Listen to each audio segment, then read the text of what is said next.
Japan में भूकंप आने पर बजने लगता है फोन। क्या भारत के पास है ऐसी तकनीक? आखिर एक यूट्यूबर का पुराना वीडियो अचानक क्यों हो गया वायरल? तकनीक तो ठीक, लेकिन क्या मछली बता सकती है भूकंप आने वाला है? क्या है ये नामाज़ू? इन्हीं सब पर हम आज बात करेंगे। नमस्कार, मैं रजनी चौबे, आप देख रहे हैं न्यूज़ 18 का डिजिटल प्लेटफॉर्म। जापान में आए 7.5 तीव्रता के भूकंप की तस्वीरें और वीडियो दुनिया भर में देखे जा रहे हैं। रिपोर्टों के अनुसार इस बड़े भूकंप में 30 लोग घायल हुए हैं। अपडेट ये भी है कि बुधवार को फिर से जापान के होन्शु के पूर्वी तट पर 5.7 मैग्नीट्यूड का भूकंप आया। यूरोपियन मेडिटेरियन सेस्मोलॉजिकल सेंटर EMSC ने कहा कि भूकंप का केंद्र 31 किलोमीटर की गहराई पर था। पहले इसने मैग्नीट्यूड 6.5 और गहराई 57 किलोमीटर बताई गई थी। यह भूकंप सोमवार देर रात पूर्वोत्तर जापान में आए 7.5 तीव्रता के शक्तिशाली भूकंप के महज 48 घंटे से भी कम समय बाद दर्ज किया गया था। सोमवार को आओमोरी प्रांत के पास समुद्र में 54 किलोमीटर की गहराई पर आया भूकंप के बाद ही होक्काइडो, आओमोरी और इक्वाती प्रांतों के लिए सुनामी चेतावनी जारी की गई थी। वापस खबर पर लौटते हैं। इतनी ज्यादा तीव्रता के भूकंप के बावजूद जापान में जान माल का मामूली नुकसान हुआ है, जो दर्शाता है कि जापान ने टेक्नोलॉजी का कितना बेहतर इस्तेमाल किया है। वहाँ लोगों को यह हमेशा सिखाया जाता है कि भूकंप आने पर कैसे बचाव करना है। साथ ही भूकंप आने से ठीक पहले लोगों को अलर्ट भेजा जाता है। जापान भूकंप के बाद एक पुराना वीडियो काफ़ी शेयर किया जा रहा है। उस वीडियो में जापानी यूट्यूबर लाइव स्ट्रीमिंग कर रही है और भूकंप आने से पहले उनके मोबाइल में जोर से वाइब्रेशन होता है और अलर्ट मिलते ही वो वहां से चली जाती है। सवाल है कि क्या भारत के पास ऐसी तकनीक है?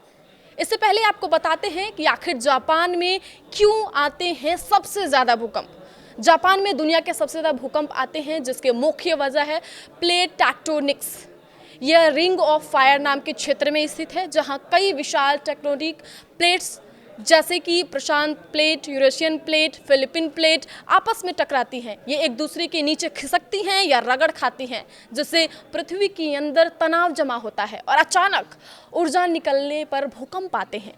वापस हम खबर पे फिर लौटते हैं। रिपोर्ट्स के अनुसार जापान में जिस समय जोरदार भूकंप आया, तमाम लोग अपने अपने कामों में व्यस्त है। एक यूट्यूबर अपने चैनल पर लाइव स्ट्रीमिंग कर रही थी। उनके स्मार्टफोन में वाइब्रेशन के साथ तेज साउंड निकलता है और भूकंप को लेकर अलर्ट मिलने लगता है। यूट्यूबर फौरन वहां से चली जाती है। हालांकि लाइव स्ट्रीमिंग जारी रहती है। उसके कुछ देर बाद जोरदार भूकंप आना शुरू हो जाता है। हालांकि ये वीडियो पुराना है और फिर से सोशल मीडिया में आया है।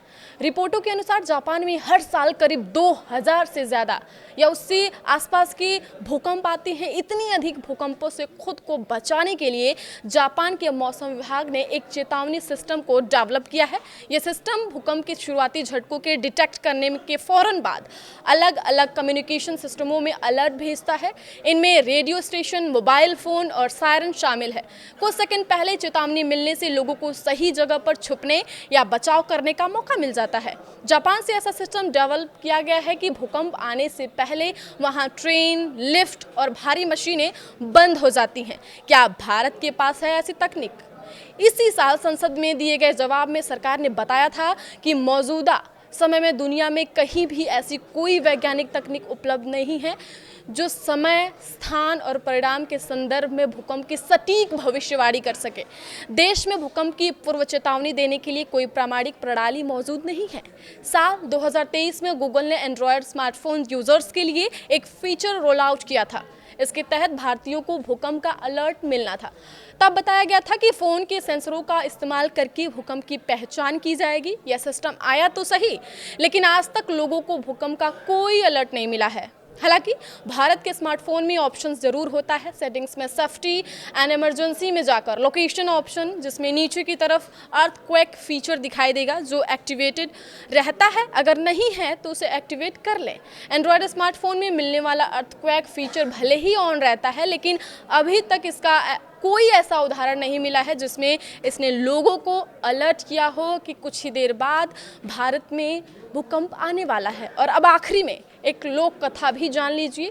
जापानियों के साथ कई देशों के लोक कथाओं के अनुसार और फिश को तट पर देखे जाने आने वाले भूकंप का संकेत है। इसके दिखने का मतलब तबाही है। जापान में ये नामाजू के मिथक से जुड़ी हुई है। नामाजू एक विशाल कैटफिश है जो समुद्र की गहराई में रहती है और भूकंप का कारण बनती है। एक रिपोर्ट के अनुसार ऑरफिश समुद्र की सबसे लंबी मछलियों में से एक है। इसकी लंबाई जो है वो 56 फीट मतलब 17 मीटर तक हो सकती है। इसका वजन जो है वो 200 किलोग्राम होता है, से अधिक भी हो सकता है। कुछ रिसर्चर्स मानते हैं कि ये मछली विद्युत चुंबकीय परिवर्तनों के कारण उथले पानी में चली जाती हैं, जो तब होता है जब धरती की सतह पर टेक्टोनिक मूवमेंट होती है, लेकिन कभी इसकी वैज्ञानिक पुष्टि नहीं पाई गई है क्योंकि इसका कोई साइंटिफिक बेस नहीं है। और फिश को तटों पर बहुत कम देखा जाता है क्योंकि वे सतह से कम 1000 मीटर नीचे छिपकर रहती हैं। इंसानों द्वारा जीवित और फिश को देखना अत्यंत दुर्लभ माना जाता है। भूकंप के पूर्वानुमान के रूप में बताया जाता है क्योंकि वे भूकंप के झटके से पहले और बाद में समुद्री किनारों पर बहकर आ जाती हैं। दरअसल इस लोक आस्था के पीछे एक इतिहास भी है क्योंकि जब जब ये ऑरफिश दिखी है तब तबाही आई है। 1842 में इस रहस्यमय तरीके से centrifugal Orient strike slip fall जैसे दिखा गया था, जो इस साल कैप हाइटी में भूकंप और पड़ोसी हैती में सुनामी आई जिसमें लगभग 5300 लोग मारे गए थे। 2010 में जापान के उत्तरी तट पर इन्हें देखा गया और कुछ ही महीनों में एक बड़े भूकंप ने तबाही मचा दी, जिससे सुनामी आई जिसमें लगभग 19,000 लोग मारे गए और फुकुशिमा परमाणु संयंत्र नष्ट हो गया। लेकिन इतना तय है कि कोई वैज्ञानिक आधार नहीं है। लोक कथाएं तो अपने भारत में भी बहुत सारी हैं। सवाल ये है कि ये अलर्ट टेक्निक कब आएगी, वो भी तब जबकि रेलवे का कवच तक नहीं आ पाया है। आगे की खबरों के लिए आप देखते रहिए न्यूज़ 18 का डिजिटल प्लेटफॉर्म। धन्यवाद।